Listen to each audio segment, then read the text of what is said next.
Hi viewer, நான் உங்கள் doctor Kumar பேசுகிறேன். நம்ம நிகழ்ச்சியில் இந்த ஆண்குறி எழுச்சி சம்மந்தப்பட்ட பல்வேறு குறிப்புகளை சின்ன சின்ன வீடியோக்களாக பதிவுகளாக பார்த்துட்ருக்கோம். இதில் நம்ம இந்திய பாரம்பரிய மருத்துவ முறைகளில் சில குறிப்புகளை நம்ம கொண்டு பார்த்தோம்.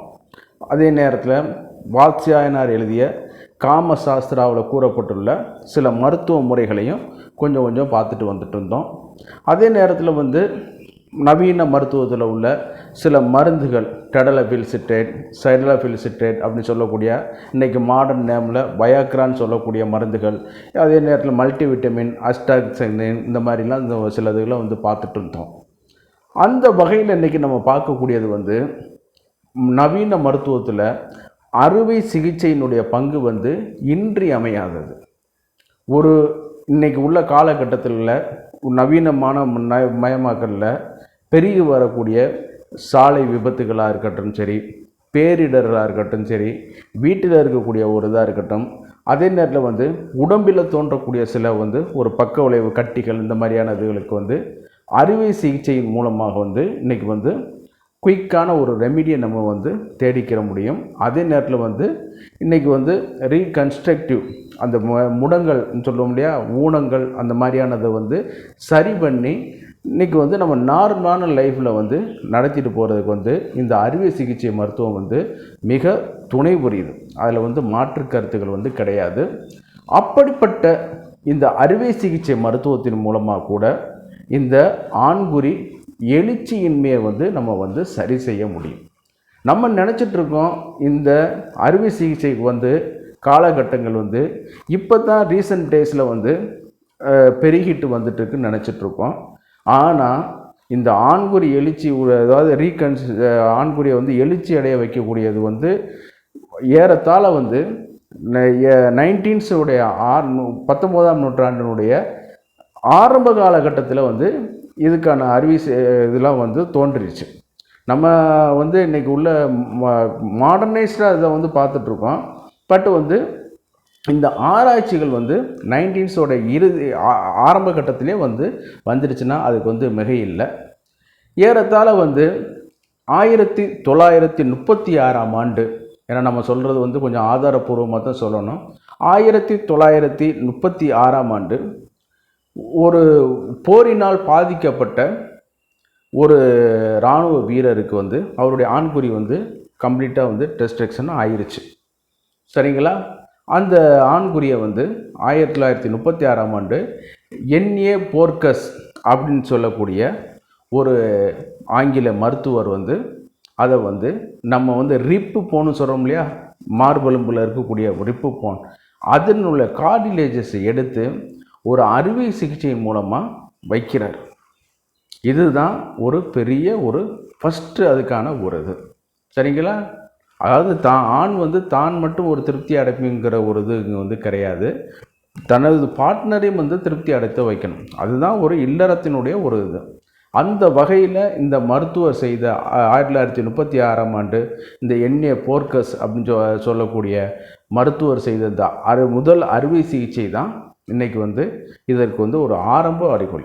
இவர் இன்றைக்கி உள்ள காலகட்டம் மாதிரி பிளாஸ்டிக், அந்த மாதிரி அக்ரைலிக், சிலிக்கான், அந்த மாதிரி மெட்டீரியல்லாம் அவர் செய்யலை. நம்ம உடம்பில் உள்ள கார்டிலேஜஸை எடுத்து அதை ஒரு ரீகன்ஸ்ட்ரக்டிவ் பண்ணி அதை ஆண்குறியாக உருவாக்கி கொடுத்தார். இந்த ஆண்குறினால் யூரினேஷன் பண்ண முடியும், அதே நேரத்தில் உடல் உறவையும் சிறப்பாக பண்ண முடியும்னு அந்த காலகட்டத்தில் நம்பப்பட்டது. அதுக்காக செயல்படுத்தியும் இருந்தார்கள். இது வரலாற்று பூர்வமான ஒரு கருத்து. சரிங்களா? ஆமாம்.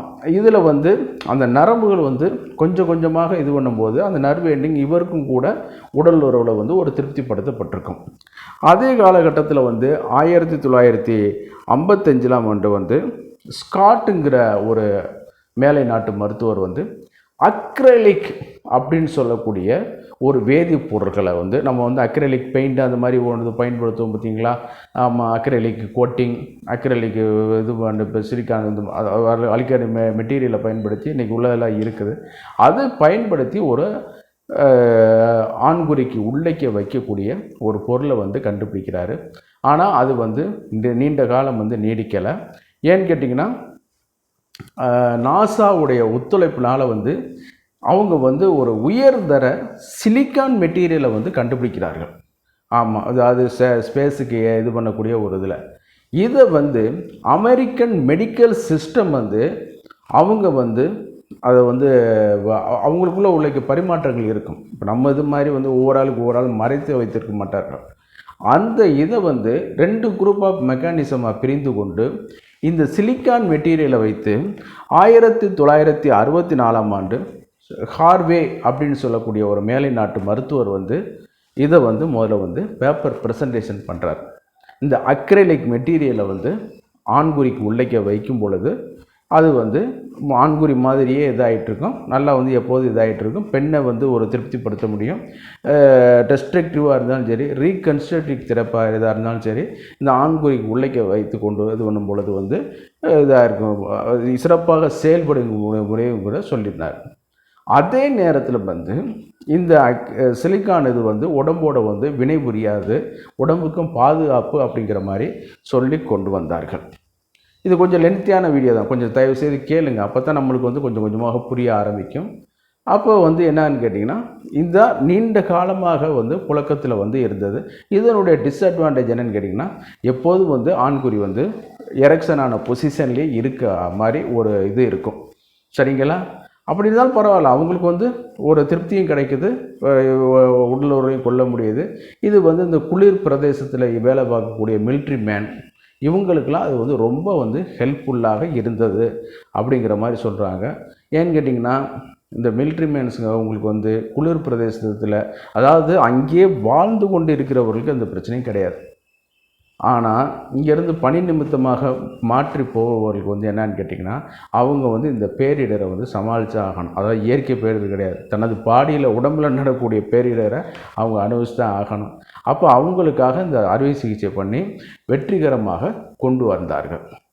இதை வந்து அமெரிக்கன் மெடிக்கல் சிஸ்டத்தில் வந்து என்னென்ன அதுக்கு பிறகு கொண்டு வந்ததுன்னு பார்த்திங்கன்னா இந்த கருவிகளை வந்து ஏஎம்எஸ் ஸ்பெக்ட்ரான்னு சொல்லிட்டு ஒன்று கொண்டு வந்தாங்க. அதே மாதிரி டட்ரா அப்படின்னு சொல்லிக்கிட்டு கொண்டு வந்தாங்க. அதே மாதிரி சொல்லிட்டு நம்ம இந்தியாவிலேருந்து ஒரு வகையான ஒரு இது வந்து கொண்டு வந்தாங்க. ஜெனரிக் அப்படின்னு சொல்லக்கூடிய ஒரு இது வந்து கொண்டு வந்தாங்க. இதில் வந்து வரும்பொழுது அடுத்தடுத்த ஆராய்ச்சிகள் வந்து வரும்பொழுது வந்து ஆம்பிகண்ட், டைட்டன், ஏஎம்எஸ் ஸ்பெக்ட்ரா, ZI-40 அப்படின்னு சொல்லக்கூடிய ஒரு 4 வகையான ஒரு உள்ளைக்க வைக்கக்கூடிய ப்ராஸ்தட்டிக் வைக்கக்கூடிய சிலிக்கான் மெட்டீரியலை வந்து சொல்கிறாங்க. இதில் வந்து என்னன்னு கேட்டிங்கன்னா சில நேரம் வந்து அதனுடைய விரிவடையக்கூடிய ஆற்றல் வந்து அதிகமாக இருக்குது அப்படிங்கிற மாதிரி சொல்கிறாங்க. ஃபார் எக்ஸாம்பிள் ஆம்பிகேண்டுக்கு வந்து ஏறத்தாழ வந்து 14 mm தான் விரிவடை, 1.5 சென்டிமீட்டர் கணம். நான் சொல்கிறது நீளத்தை இல்லைங்க, தடிமன். ஆமாம். அதே நேரத்தில் டைட்டன் சொல்லக்கூடிய அந்த ப்ராஸ்தட்டிக் வந்து 16 mm வந்து விரிவடையக்கூடிய ஒரு இது. அதே நேரத்தில் ஏஎம்எஸ்க்கு வந்து அமெரிக்கன் மெடிக்கல் சிஸ்டம் கண்டுபிடிச்சிட்டு அந்த ஏஎம்எஸ் ஸ்பெக்ட்ரா அதுக்கு வந்து ஏறத்தாழ வந்து 17 mm வந்து விரிவடையும். ZI-40க்கு மட்டும்தாங்க 20 mm, 2 சென்டிமீட்டர் அளவுக்கு போல் அது வந்து விரிவடைந்து இது வந்து ஆண்குறியை வந்து பெருகி வைட்டிருக்காங்க. இதிலே வரும்பொழுது ஏறத்தாழ 2017 காலகட்டத்தில் வந்து ஒரு 10க்கும் மேற்பட்ட இந்த ஃபினைல் இம்ப்ளான்ட் பண்ணக்கூடிய கருவிகளை செய்யக்கூடிய நிறுவனங்கள் வந்து பெருகிருச்சு. அப்போ என்ன பண்ணுறாங்கன்னு கேட்டிங்கன்னா ஏறத்தாழ 2000 ஆரம்ப காலகட்டத்தில் வந்து இம்ப்ளான்டபிள் பெனைல் இம்ப்ளான்ட்ஸ் அப்படின்னு சொல்லக்கூடிய IPP அப்படின்னு சொல்லக்கூடிய, அதாவது இம்ப்ளான்டபிள் பெனைல் ப்ராஸ்தட்டிக் அப்படின்னு சொல்லக்கூடிய ஒரு கருவியை வந்து கண்டுபிடிக்கிறாங்க. இது எல்லாமே மாடர்ன் அறுவை சிகிச்சை. இது வேறு யாரும் வந்து இதில் வந்து பண்ண முடியாது. யூராலஜிஸ்ட் ட்ரைனிங் முடித்து அறுவை சிகிச்சை முடிச்சுட்டு அதிலே இருக்கிறவர்கள் தான் இது வந்து பண்ண முடியும். சரிங்களா? ஏனோ தானோன்னு சொல்லிட்டு இது பண்ண முடியாது. நார்மலான அறுவை சிகிச்சை மருத்துவரும் இது பண்ண முடியாது. ஏன்னு கேட்டிங்கன்னா இதில் வந்து ரொம்ப ப்ராக்டிஸ் இருக்கணும். சரிங்களா? ஏன்னு கேட்டிங்கன்னா அந்த ஆண்குறியில் வரும்பொழுது ஏதேனும் ஒரு நர்வு கட் ஆயிடுச்சுன்னா கூட லைஃபும் பண்ணியதும் பிரச்சனை கிடையாது, அவனுக்கும் வாழ்க்கையும் முடிஞ்ச மாதிரி தான். ஸோ இன்பம் வந்து கிடைக்காது. சரிங்களா. அப்போ அந்த அளவுக்கு வந்து இது வந்து ரொம்ப இது பண்ணுறதுனால இந்த சர்ஜரிக்கு வந்து நாளும் எடுக்கும். அதே நேரத்தில் வந்து ஒரே நேரத்துலையும் பண்ணிடவும் முடியாது. ஸ்டெப் பை ஸ்டெப்பாக தான் பண்ணுவாங்க. அதே நேரம் வந்து அதிக பொருளாதாரமும் இதுக்கு வந்து செலவாகும். அதே நேரத்தில் வந்து பார்க்கும்போது இந்த இன்ஃப்ளாமபிள் இம்ப்ளான்டட் பினைல் ப்ரோஸ்தட்டிக் வந்து என்ன ஆகுதுன்னு கேட்டிங்கன்னா, இதில் வந்து ஒரு முக்கியமானது வந்து என்னன்னு கேட்டிங்கன்னா 2 சிலிண்டரை வந்து காவர்னஸ் மசில்ஸ் கூட உள்ளேக்கு வந்து இது பண்ணிடுவாங்க. அதனுடைய பம்பிங் ஸ்டேஷனை வந்து டெஸ்டிஸில் வந்து வச்சுருவாங்க. இந்த டெஸ்டிஸில் வந்து நம்ம எப்படி ஹைட்ராலிக் ப்ரெஸ் பண்ண உடனே பொக்லைனோட இதோ ஜேசிபியோட இதோ மேலே தூக்குது பார்த்தீங்களா, அதே மாதிரி நம்ம இதை வந்து இந்த டெஸ்டிஸை வந்து லைட்டாக 2 பம்ப் பண்ணும்போது அதில் உள்ள திரவம் வேறு ஒன்றும் இல்லைங்க, அது வந்து நார்மல் திரவம் தான். இந்த நார்மல் திரவம் வந்து உள்ளேக்கே வந்து போகும் பொழுது இந்த ஆண்குறி வந்து நேச்சராக எழுச்சி ஆகிற மாதிரியே எழுச்சி ஆகும். அப்போ அவங்க உடலுறவுலாம் பண்ணி முடித்த பிறகு அந்த வால்வு வந்து திருப்பி ரிலீஸ் ஆகி திருப்பி வந்து அந்த திரவம் வந்து டெஸ்டிஸிலே வந்து டெபாசிட் வந்து ஆயிக்கணும். இது வந்து அடுத்து பண்ணும்பொழுது மறுபடியும் பம்ப் பண்ணி விட்டு எழுச்சியை உண்டாக்கிட்டு இதே மாதிரி பண்ண வந்துக்கலாம். இதுக்குன்னு ஒரு குறிப்பிட்ட டைம் வரைக்கும் பண்ணக்கூடிய அளவுக்கு அவங்க வந்து அதுக்கான வேலிடிட்டி எக்ஸ்பைரி இதெல்லாம் வந்து அவங்க வந்து கொடுக்குறாங்க. அதுதான் உண்மையான ஒரு கருத்து. இப்போ நான் இந்த சொன்னது எல்லாமே வந்து ஆண்குறி எழுச்சி இல்லாதவங்களுக்கும் செக்ஸுவல் ரீகன்ஸ்ட்ரக்ஷன் பாலினம் மாற்று அறுவை சிகிச்சை பண்ணுறாங்க இல்லையா, அவர்களுக்கும் இது வந்து ஒரு பெரிய வரப்பிரசாதம்.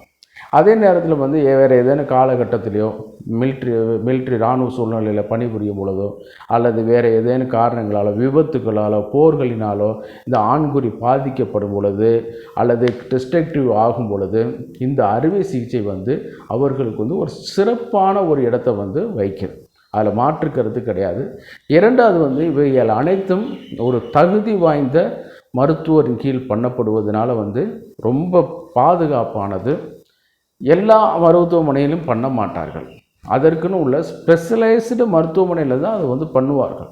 அப்போ அப்படி பார்க்கும் பொழுது அந்த ஸ்பெஷலைஸ்டு மருத்துவமனைகளில் வந்து பார்க்கும் பொழுது இன்னும் வந்து உங்களுக்கு வந்து வருது. அப்போ இதெல்லாம் வரும் பொழுது என்னன்னு கேட்டிங்கன்னா கண்டிப்பாக கொஞ்சம் செலவும் வரத்தான் செய்யும். ஆனால் அதுலேயும் உங்களுக்கு வந்து ஒரு பெனிஃபிட் இருக்குது, ஒரு கான்ஃபிடென்ட்டான ஒரு நம்பிக்கை இருக்குது. ஃபார் எக்ஸாம்பிள் ஒருத்தர் வந்து நல்லா வந்து இளம் வயது ஏதோ ஒரு சூழ்நிலையினால் ஆண்குறி வந்து அடிபடுவதனாலேயோ அதை பயோனியர் டிசீஸ்னாலேயோ இந்த மாதிரி இதனால் வந்து வரும்பொழுது என்னன்னு கேட்டிங்கன்னா அந்த கம்ப்ளீட்டாக வந்து பாதிக்கப்பட்டு போயிடும். அப்போ அவருக்கு வந்து என்ன பண்ணுறது, லைஃபே போயிடுச்சுன்னு நம்ம இது பண்ண முடியாது இல்லையா. அப்போ அவங்க வந்து இந்த வகையான சர்ஜிக்கல் இது வந்து நாடும் பொழுது அட்லீஸ்ட் வந்து ஒரு குறிப்பிட்ட காலத்துக்கு ஒரு தடவையாவது அவங்க அது மாற்று மாதிரி வைத்து கொண்டாலும் இந்த அறுவை சிகிச்சையினால் வந்து அவர்களுக்கு நிச்சயமாக பலன் உண்டாகும். சரிங்களா, கான்ஃபிடெண்ட்டாக உண்டாகும். அதே நேரத்தில் வந்து இன்றைக்கி உள்ள காலகட்டத்தில் வந்து பார்க்கும் பொழுது பொருளாதாரம் வந்து எல்லாருக்கும் ஓரளவு ஒரு சிறப்பாக தான் இருக்குதுன்னா அதில் வந்து மாற்று கருத்து வந்து கிடையாது. சரிங்களா, நல்ல ஒரு பொருளாதாரம் தான் இருக்குது. இன்றைக்கி வந்து எதுக்கோ செலவு பண்ணுறாங்க, ரியல் எஸ்டேட், வெஹிக்கிள் வாங்குறது.